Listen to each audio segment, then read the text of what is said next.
Hello, everybody. Welcome back to another episode of the Extreme Mediocrity Sports Show. As always, I'm Kobe. We got Mike back with me, and boy, we are getting real close to the end of the year, man. Yeah, man, the season kind of went by fast once you get to the end of the season. But yeah, definitely a lot of things to talk about. We had some more things that we don't want to hear from in the news coming out. Some more assault charges that we need to discuss, and also some games that we had this week to go over. Yeah, every other week now, somebody's in the news for something, and that's just football right now. Hmm. NBA's getting in full swing. Dudes are gonna be out late. Something's gonna happen. Yeah, man, a lot of people was not in the Christmas spirit this past week. Um, Speaking of somebody that wasn't in a Christmas spirit, Hmm. I just want the season to be over for my Commanders. We did play the Cowboys on Christmas. We lost the game 30-23. We did play better in this game. Defense tried to keep this game close early on. Bill Krosky Merritt had a great game, 11 carries with 105 yards and 2 touchdowns. Um, but overall, I think we were down 21-0. I think early in this game, it had to come back, but um, yeah, this is just a season that I want to forget. Just want our team to get healthy and kind of look forward to the next season. But another loss for my Commanders, the 12th loss of the season. Yeah, I mean, you guys, here at the end of the year, throwing out third string quarterbacks, probably fourth string linemen, Hmm. secondary. These dudes were on the couch a month ago, probably. But Hmm. hey, welcome to the bottom of the divisions, man. It's not a great place to be. You will get a decent draft pick, but you got Hmm. to hit on them. But yeah, Hmm. it's just one of those years. You guys are obviously in the playoffs last year, had high expectations this year, but you're right down there with us, baby. Yeah, I wish we would have saw a little bit of Sam Hartman in these last couple games instead of Josh Johnson, because at least Sam Hartman we could kind of see if he could develop into a nice backup QB. But also, I know in the offseason, we'll take a deeper dive into how we went from NFC East representatives in the championship game last season and how we're now 4-12 and in the top 10 of a draft pick in this upcoming draft. So the fall from grace was not good this season, but we'll look to bounce back next season. Um, then we had your Browns shocking the world, getting a win against the Steelers at home 13-6. What was your thoughts watching this game? I always want to beat the Steelers. You never want to lose to a rival. But with this win, we are like now no longer guaranteed like the third or fourth pick, something like that. Hmm. I think we can't get above like six right now, which is fine. I think all the teams in front of us aren't really going to take. Actually, that probably gives a chance for a quarterback or two to come off the board. So Yeah. so that's all right. But yeah, um, you know, we're also dealing with injuries right now. The Steelers were pretty healthy. They didn't have TJ Watt, but that offense was terrible.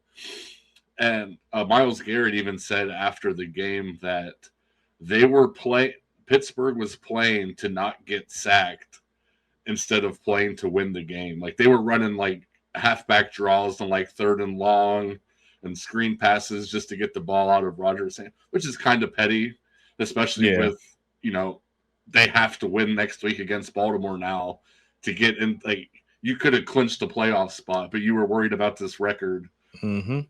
which is crazy. But yeah, a win's a win. Shador pretty accurate, but I don't know if you saw it. He threw one of the worst interceptions I have ever seen in my life. He Hmm. he lobbed that thing straight up, and like they cut the Dion up in the booth. He had his hands in his Was it a pick six or uh no? no Okay. but he just it was that's a couple times this year now where those are rookie mistakes, but Hmm. also those can also can be avoided a little bit with better linemen, better receivers. Like I said, offensive line's been thin. No Judkins. We haven't really had a receiver all year, but I'm still rocking with him going into next year and actually build a team. So yeah, I think you said it. It seems like every game we kind of speak of an interception that was just the ugliest or the most boneheaded decision that he could have made, and then we also talk about a great play or great throw that he made as well. But I think a lot, like you said, has to do with the offensive line. If they can kind of get that offensive line going and get some players in there that can protect him, I think next season he can develop a little bit more, but at the same time he'll have more time to throw and dissect some defenses. So and we'll see if Myles Garrett gets that sack record. I hope so, because I don't want him. I hate when players get so close to a record and then but also developing today, Kevin Stefanski may be fired in offseason as Cleveland completed preliminary research for a potential move at head coach. So they're starting to dive in and look around. I think with this rookie class we have, like Fannon's great, Judkins is great, the defenders are great. You need to bring in a coach that can really develop a young quarterback. You talked about it with the Patriots, how they were bad. They got their quarterback, built around him. The Bears, they were bad. They went out, got their quarterback, brought in Ben Johnson, got the pieces around him, and now they're rolling. And I'm not saying Shador's on the level of those guys, but that's the recipe you need going forward. Yep, totally agree. Your man is on the hot seat. This is the hottest seat that a coach has probably been on, because we've been talking about him probably being out since like week 4. So yeah, if the Dolphins weren't winning games, it was definitely Mike McDaniel. But I think Stefanski is the hottest seat in the NFL right now. Right. Speaking of a warm seat, I don't know. We kind of spoke about this in the middle of the season, where we don't know what Chargers team we're going to see. And with them being at home and a big game, I thought that they was going to have a better effort against the number 1 defense in the Houston Texans, but they fell short, lost 20-16 at home. Despite CJ Stroud throwing 2 interceptions, that defense for the Houston Texans is probably going to carry them a long way, because the Chargers could not do anything against them. Yeah, and I don't know the exact numbers, but they played Buffalo and Kansas City in like a 4-week stretch, and Allen and Mahomes' numbers in those 2 games were absolutely atrocious. If you go back to our picks episode, this was me picking the Texans for that exact reason. Justin Herbert is a great quarterback, but in these tough situations, especially against a defense like that, but honestly, he didn't have like that terrible of a game either. Like looking at those numbers, they should have won. But that defense just does everything right. They don't. You can't beat them unless like you really get hot. But yep, and this is not the way you want to start playing going into the playoffs, where you're losing some of these close games like this, and you're really kind of searching for answers with 1 game left in the season. But the Texans, they're feeling nice at 11-5. Chargers, not so much. A team that is fighting for their life, the Baltimore Ravens, played a great game because they finally put the ball in Henry's hands. 36 carries, probably the most carries that he's had in a game this season. 216 yards, 4 touchdowns, just complete dominance against that Packers defense. And Willis, he had a good game as well, though. He was accurate, 288 yards, running the ball as well. But again, just couldn't stop Derrick Henry. And Pittsburgh has a lot on their hands next week for that division title. Yeah, this was a kind of a great spot for Willis this week.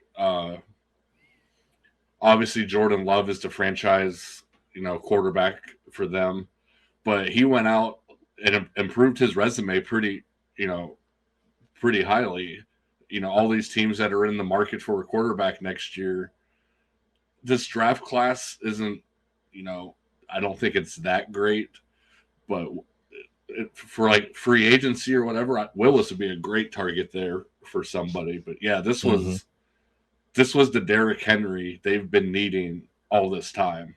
Mm-hmm. Uh, Lamar could probably still be healthy if he was getting 20, 25 plus carries a game like this.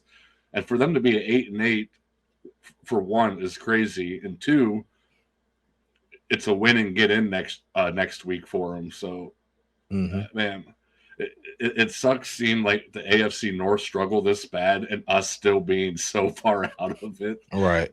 But yeah, great game by the Ravens. Yeah.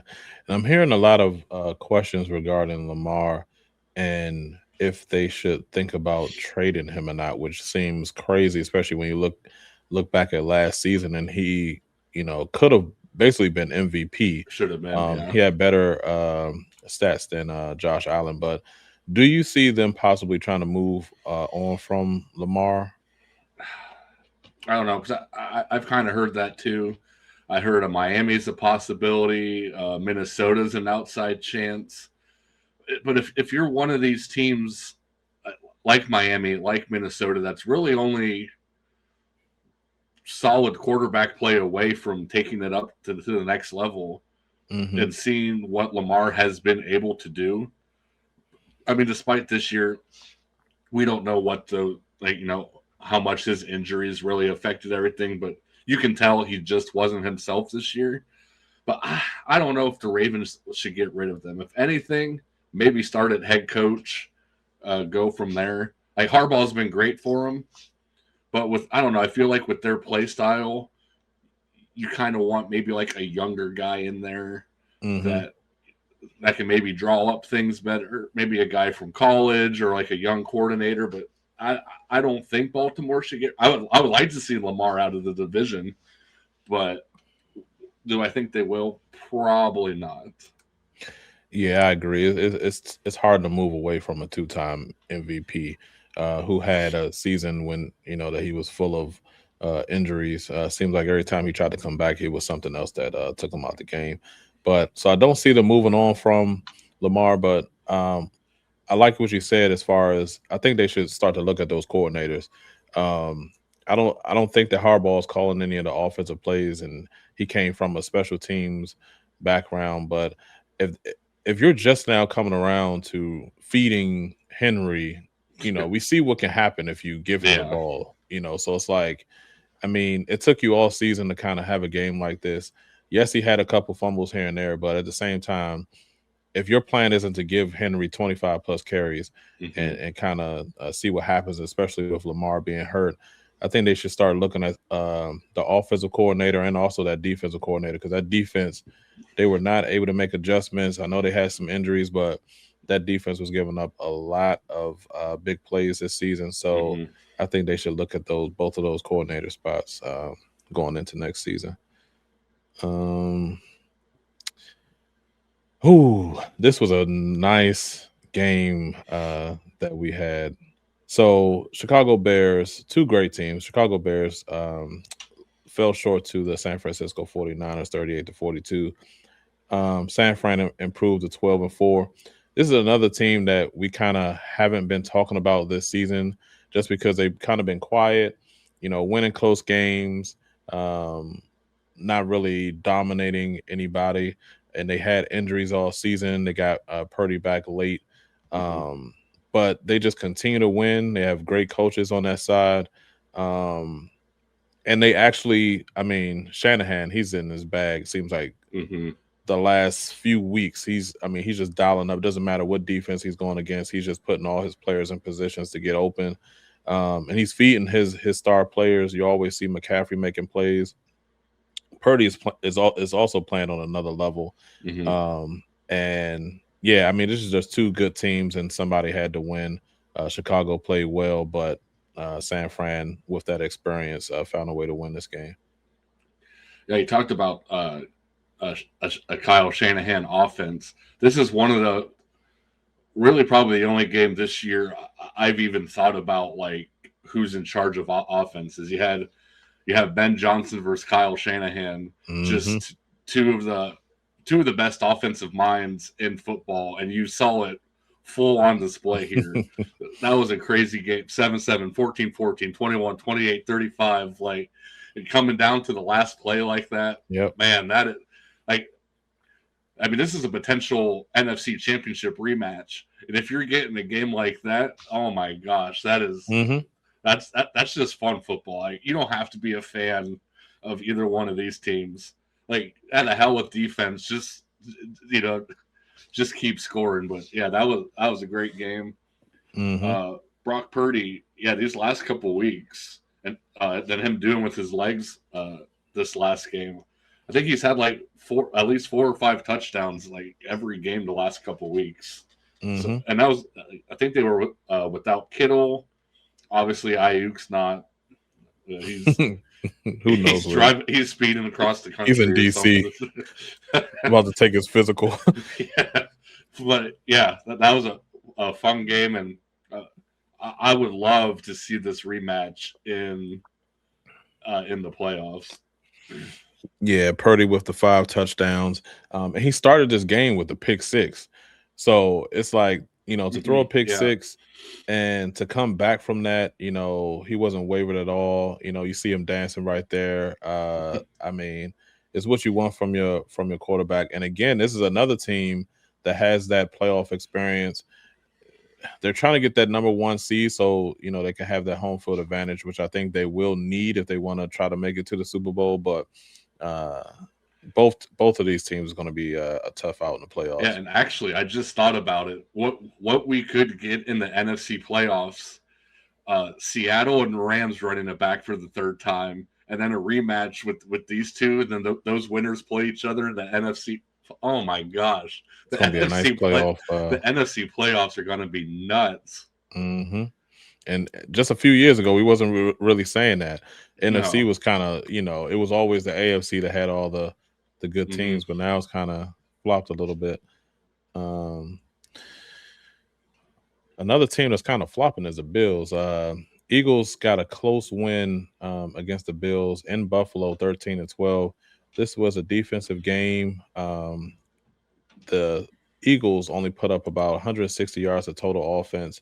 But it came down to defense, and I mean, who didn't make mistakes? And again, Buffalo, they made a few more mistakes than the Eagles in this game. And hey, I wasn't sure on this pick, but I picked the Eagles this week. But I mean, they did everything they could to, mess this up. But yeah, Eagles got a close win. Just talk about the NFC playoff picture, like with how well the Eagles are flying under the radar. They didn't even cross my mind in that scenario. Like, I'm all on the Seahawks, Rams, Bears, and Niners right now. Completely forget about it, the defending champions. But yeah, that's you look at that San Francisco and Chicago game, how offense is just going nuts. It's such a fun game to watch. Then you have this one, and it is just a complete opposite snooze fest. You fall asleep for 20 minutes, it's still like 10-3 or something. Like, oh.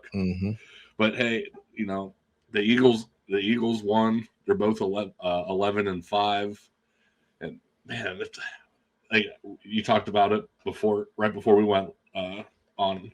Like, are the Eagles just going to quietly just sneak their way into the Super Bowl again? Like, it could happen because they have the weapons just in case they need to torch you.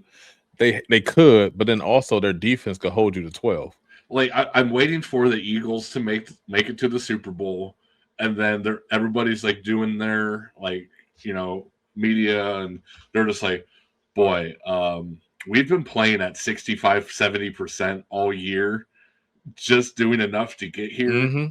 We're healthy, we're rested, and we're going to win this game by 30. And they just go out there and just absolutely dominate. Yeah, because this could be a Super Bowl matchup right here. I mean, it could be Eagles Bears, But Yeah.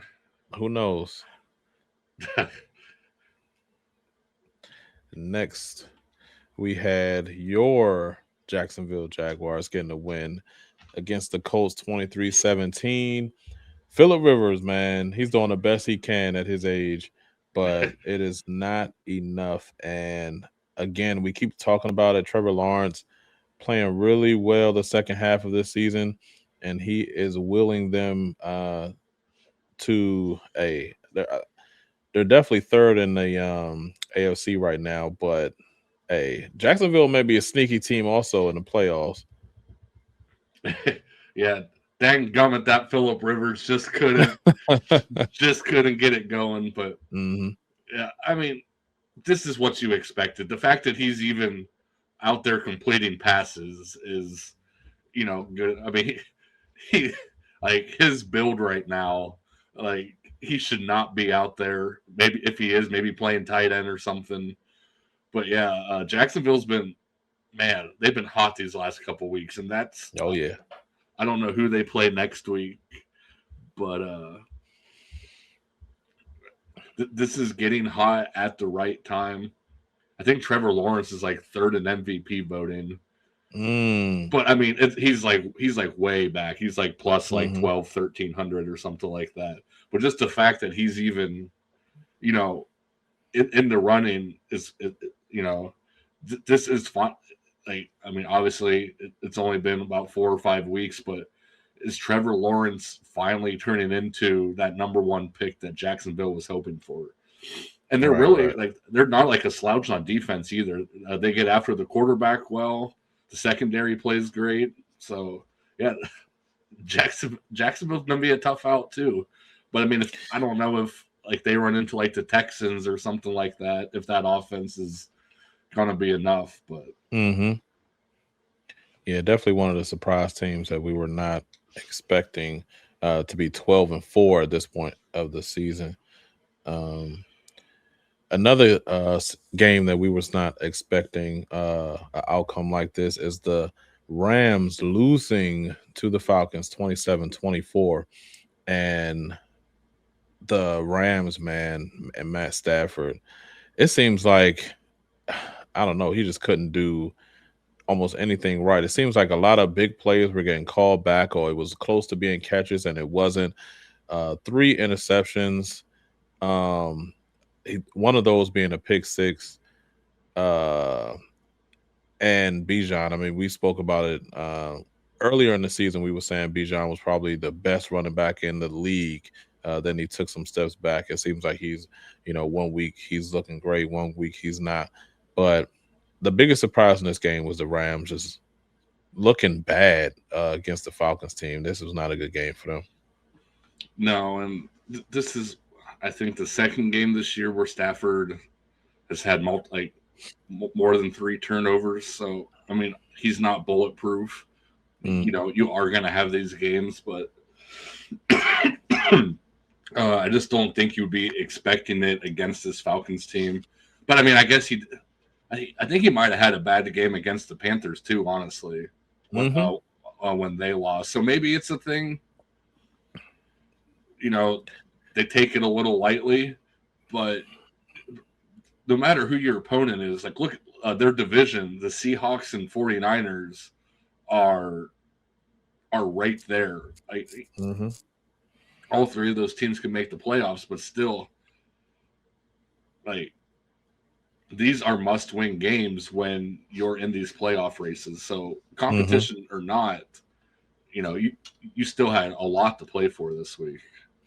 Yeah, you don't want to see the Rams kind of playing down to their competition.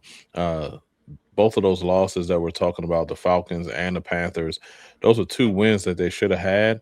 And if so, they probably would have been number one in the NFC right now and looking at a home field advantage in the playoffs. But, since they kind of played down to some of those lesser opponents, now they see I don't even think they have a chance of getting that home field advantage now. So Yeah. they definitely need to turn it around. I know a lot of teams usually sit their starters, especially once they've already clinched the playoff spot, but they might need to play theirs and try to get some confidence going Mm-hmm. into the playoffs. You don't want to go into the playoffs after a loss like this. No, you definitely need momentum Hmm. going in. So Yep. All right. Next, we could get into some news. Top five. And first, hey, there was a small little brawl on the sidelines of that Giants Raiders game. Giants player tried to tackle a player way past the sidelines, way past the bench.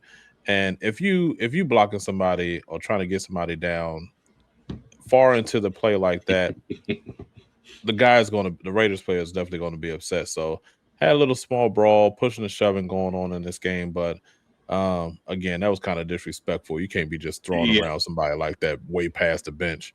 yeah. So I heard about it, but like seeing the picture here, the first thing that came to my mind is that's the Giants sideline. Yes. Is he going to be making this play 15 yards out of bounds if that's on the Raiders sideline? Hmm. I don't think he is. So Right. I guess good awareness on his part there. But You still trying to block this man all the way past the Gatorade, past the bench.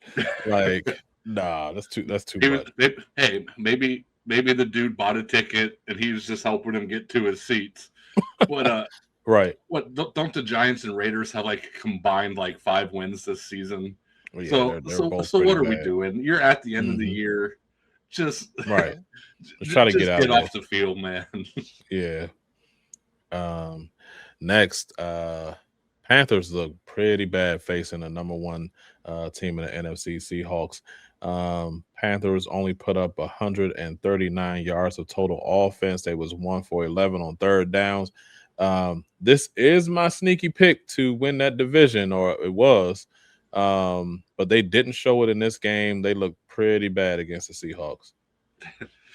Yeah, I think, man, your Commanders are so bad that your fandom for the new team is now being dragged back.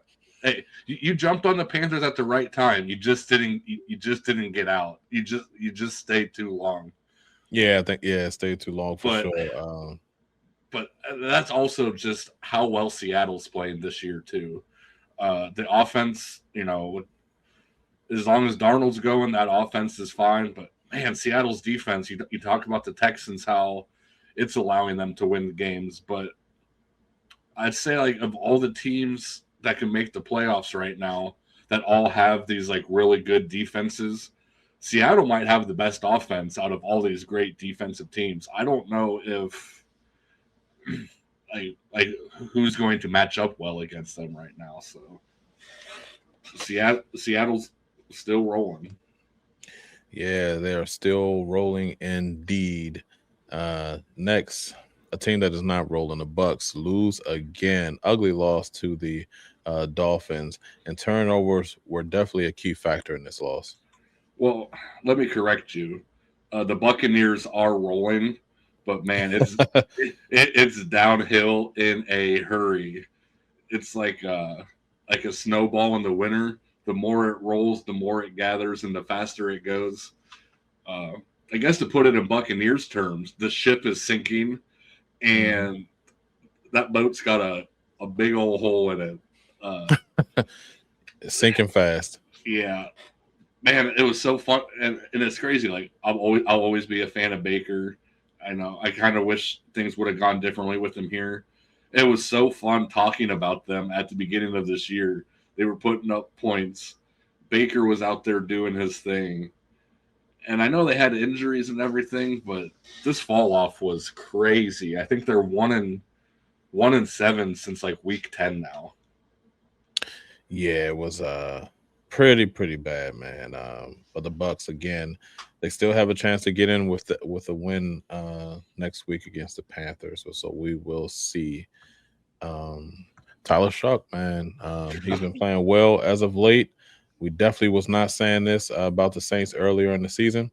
Um, can you see him with 1 week left winning Rookie of the Year, Offensive Rookie of the Year?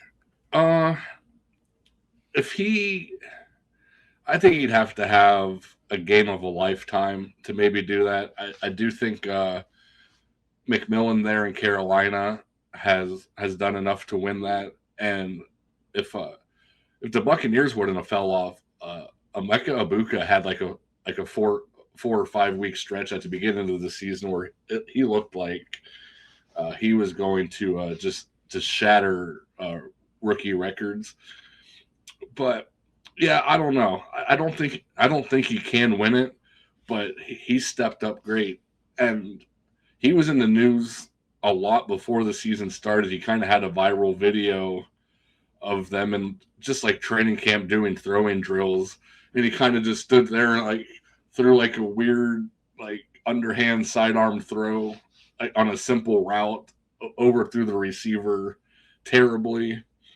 But yeah, he stepped up. Is he going to be the franchise guy? I don't know. It's a little bit too early to say, but I like seeing guys come out and proving themselves. So that's fun to watch. I hope that he could be their guy, because I hate when teams are just searching for a QB. Oh, I know. Hopefully he is. Yeah, we've been doing it for almost 30 years, but yeah, hopefully he is the guy where he may not be elite, but they could win with him. He's shown that they could win with him, and maybe if they could just get more skilled players around him, they can just build that team up a little bit. So we will see. Hopefully, something else we'll see is a new sack record for your guy, Myles Garrett. So, with one sack away from taking the lead, do you see him setting the record in Week 18? Do you know what I see? I see that. I see this man getting absolutely bear hugged around his neck by an offensive lineman. That's what I see. And Miles even said after the game, Pittsburgh was playing to avoid a sack instead of playing to win the game. Yeah. And that is absolutely crazy because they could have won this game and been in the playoffs. Mm-hmm. There was a play. Miles got real close to Rodgers. He did his little sidearm quick throw, turned around. He probably the biggest smile I've seen Aaron Rodgers have in a long time. Miles was like shaking his head and smiling, but luckily we play the Bengals next week. That offensive line is not good. They are going to throw the ball downfield to Higgins and Chase and all those guys. So, and I don't know. When Michael Strahan got his record-breaking sack, the quarterback kind of went down, and he just kind of got a hand on him. Yeah. Kind of looked like the quarterback gave himself up to avoid a hit. Like, listen, I want Miles to get the record, but I don't want Burrow just to kind of give up on one and tap him down. But I don't know. Like, that's crazy that Pittsburgh is so set on not giving him the record. But hey, man, they cared about that more than winning the game. It's crazy. And something that Stephon Diggs, I don't know if he was. It's crazy, these stories that it seems like every couple months we see a story where a player is facing some type of charge or assault or something like that. But it came out today that Stephon Diggs is facing a felony charge for strangulation and assault. Apparently, he had a private chef who stated that Diggs assaulted her because she said she wasn't paid. He said she was. Back and forth happened, and she said that she was assaulted. So this happened earlier in December. So not good for Diggs in this, man. You don't want to see players having any assault or any charges like that going on, especially with the Patriots playing so well and have aspirations for a Super Bowl. So not a good look for Stephon Diggs. No, and if it's coming down to getting paid, these guys make right $20 million a year, or whatever they're making. Yeah, they're making plenty. We'll say that number, and like you're able to, I'm sure you have a gigantic house that you don't need.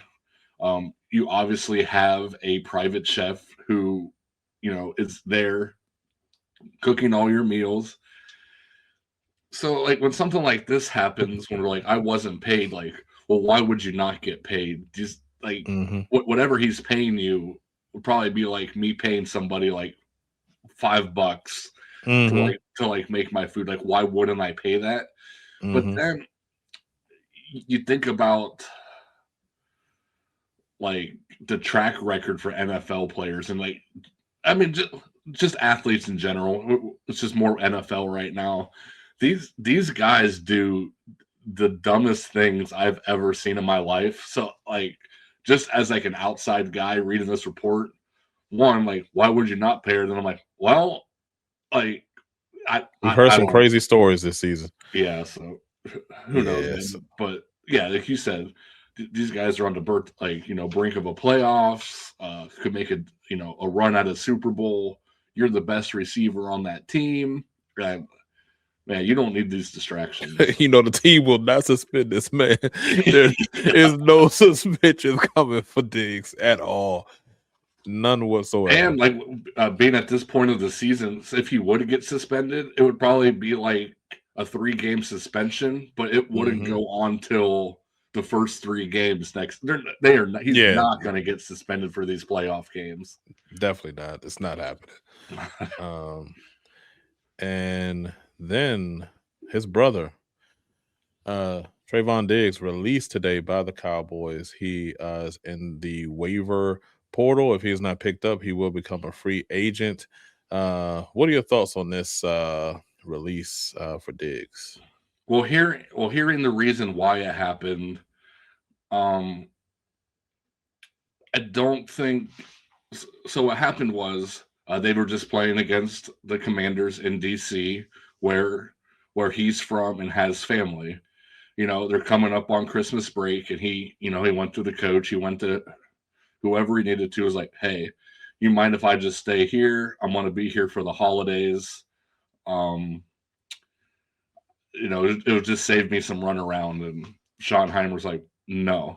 And I think he went to up above him, and they're like, no. He goes like, listen, I'm literally, as soon as we land in Dallas, I'm hopping on a plane and coming back. And all the comments saying like, normally, especially going into this break where you have however many days off, like if a player requests to stay, they're normally granted that. And it's not like the Cowboys are like a 1 seed in like the NFC or something right now. Like their season's done. They have nothing to play for right now. Yeah, they have one more game, but him like staying in DC to be with his family, that was not affecting this team at all.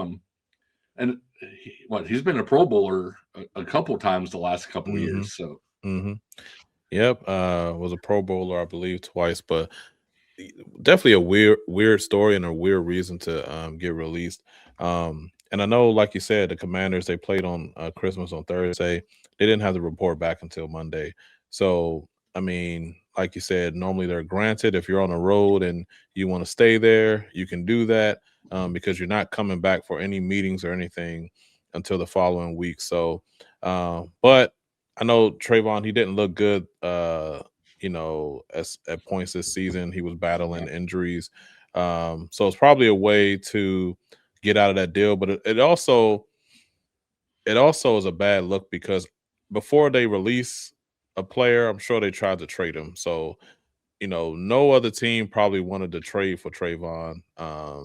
Especially, and you look at some of these playoff teams that could be a cornerback needy. No one wanted to trade for him. They'd rather have him released and to see if they could pick him up in a waiver or free agency. So, yeah, definitely not good for Trevon, but I'm sure he's going to get picked up by one of these playoff teams, Bears, Green Bay, who may need a corner. But Howie Roseman in Philly is probably already on the phone. Philly, yeah, he's not going to be out there for too much longer. All right. Oh, almost forgot. Let's get through these rankings. The most coveted in all of sports. All of sports. So coming in at number 5, so we can get on out of here. San Francisco 49ers. They've been playing well quietly all season. No surprise that they're in the top 5. And again, probably 3 through 5, you can kind of move around. Yeah, obviously they're at 5, but I could also see them at 4. I mean, the Bears weren't the number 1 seed in the NFC anymore, but they're still one of the best teams in that conference, and they stood toe to toe with them and won the close ones. So, yep. And next coming in, number 4, the Denver Broncos. Still playing well this season, but took a little skid. I know they were a top team for a few weeks, but took a little slide back. Now they're coming in at number 4. Yeah. Yeah, I would maybe put San Francisco ahead of them, but they didn't lose either. So I mean, a loss there, I think, would actually put them probably at who'd they just beat? They just beat, was that the Chiefs? Chiefs. Yeah. Yes. So I mean, and that's not the Chiefs we're used to anymore. But yeah, you can't really fall too far when you're winning games, so that's all right. Yep. Number 3 team that is new to the top 5, your Jacksonville Jaguars, coming in at number 3 this week. They came straight from the bottom of Duval to right to number 3 on our highly important list here. But yeah, they've that's a great spot for them. They're definitely not 1 or 2. The way they might have the most momentum in the league right now, and yeah, Jacksonville is a team you want to see succeed. Like, there's no reason to dislike them. Yep. So they've never really been relevant. Well, they kind of like back in years ago. Yeah. So it's kind of nice to see these Mark Brunell days. That's exactly who I was thinking of. But yeah, so it's nice to see them up here. Yeah. Next coming in at number 2, the number 1 team in the NFC, Seattle Seahawks. They're just playing some dominant football right now. Yeah, they're just dominating, rolling. I don't know who they're playing next week, but in their division, 49ers. Oh gosh, holy moly! Yeah, for the NFC. I was just West. thinking if they were going to be resting players or not, but no, you got to play them this week. Yeah, they're trying to. Man, that's going to be a fun game. And then I think that's a Saturday game too. Oh, yeah, Saturday afternoon. So yeah, it's going to be a good one. And this number 1 team, man, I don't know. Speaking of that number 1 team, the New England Patriots. I hope the MVP does not come from this team. God, I hope. Well, I think it's going to that last game Stafford had. Like, Drake May would really have to come out this last week and then just absolutely have the worst game he's ever had. Yeah, but man, it's a potential Patriots Seahawks Super Bowl again. A rematch here of like Russ and Brady. I don't know. I like seeing Seattle up on top. The Patriots were so dominant for so long, and like winning all these Super Bowls, that you kind of get a little bit of a hatred for them, kind of like how we were starting to get with Kansas City. But I don't think New England's been removed long enough for me to like start like rooting for them again. Like there's still like a little like you've had enough.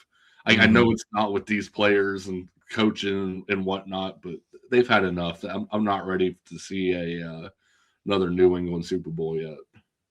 Yeah, I'm such a homer that it's just hard for me to root for or even want the Patriots to do well with Drake May because of the draft class that he was in with JD5. So but yeah, they're playing the best out of all the teams in the NFL. So, and they've been in this number one spot for majority of the season. So, no surprise, they're still there at the end of Yeah. the season. All right. Man, that was a lot in this episode, but thanks for sticking around for this entire episode. Hit that subscribe button, hit that notification bell as well, so you know the next time we go live or drop another video. Comment on this video, let us know how you liked it, and like the video as well. But also, one thing mhm. real quick. This was probably the last episode of 2020. Well, obviously it pretty much has to be the last episode of 2025. So, thank you guys for, showing up this year. We got some things coming in 2026. We're going to be getting into NBA. We're going to get into baseball, and I think we're going to try to throw together our mediocre award winners of the year in the NFL. So we might have like a little New Year's episode coming up. We're going to try to make it fun, and just really appreciative of all you guys' support so far as we get this thing going. So Yeah, stay tuned. A lot is in store. So yeah, until next time. See you. Peace. see you guys.